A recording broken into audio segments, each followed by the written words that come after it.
I'm at risk. That's stupid. So basically, like I said, they don't insure anyone except for single people with no families. Yes. Now I'm on hold waiting for a supervisor.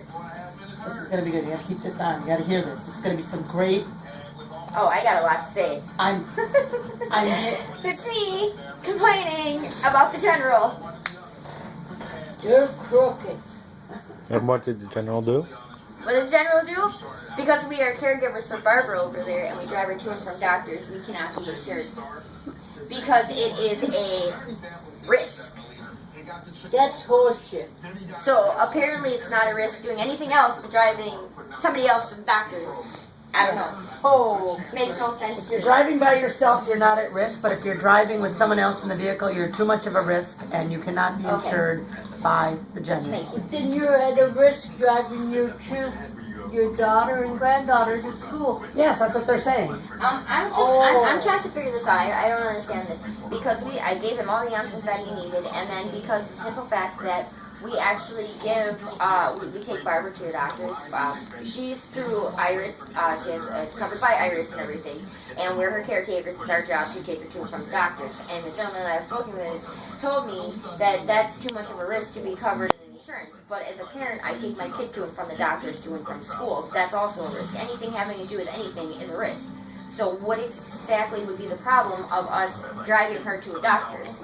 I don't understand that.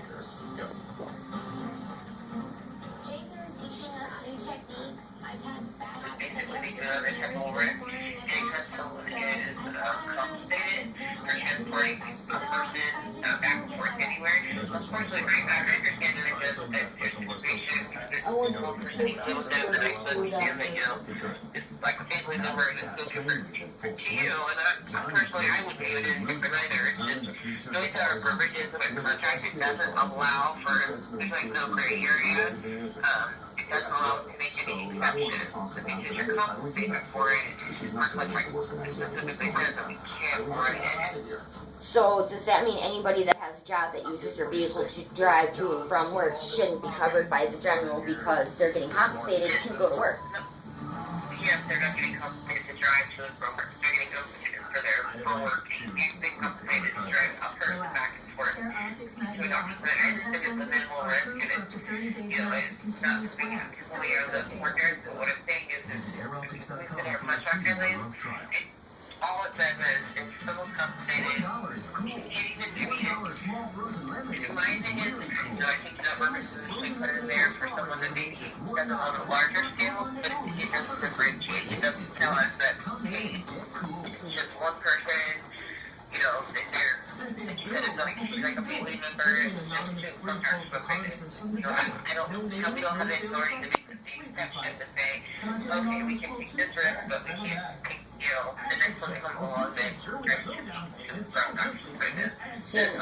and that's the thing that's confusing, because like I said, everybody has to go to doctor's appointment, and there are a lot of places, for instance, I used to work out in Brookfield, and I was compensated gas money for driving all the way out to Brookfield, living over here. So there are workplaces that compensate. I did have to take people with me. I had to take the other worker with me. That's like a carpool. That's not That's basically what it would be. Unfortunately, I'm not trying to argue. We can't restart it. So in other words, the only way to have the general is to be single and have no life. This is the risk that we're ignoring. You learn here. The same technology you'll use every day. But as I stated before, it's a risk either way. We can't rank the risk. I apologize. I mean, arguing back and forth isn't going to change the fact that our underwriting guidelines doesn't allow for it. And I understand that. I'm not expecting it to change. I'm just trying to figure out what makes it any bigger of a difference for taking her to work when we're, in charge of her care. That's your occupation. Yeah, that's your occupation. I mean, there's specific guidelines that home health care, like part of the family. Home health care is permissible, but considering from solo back and forth, it becomes unacceptable.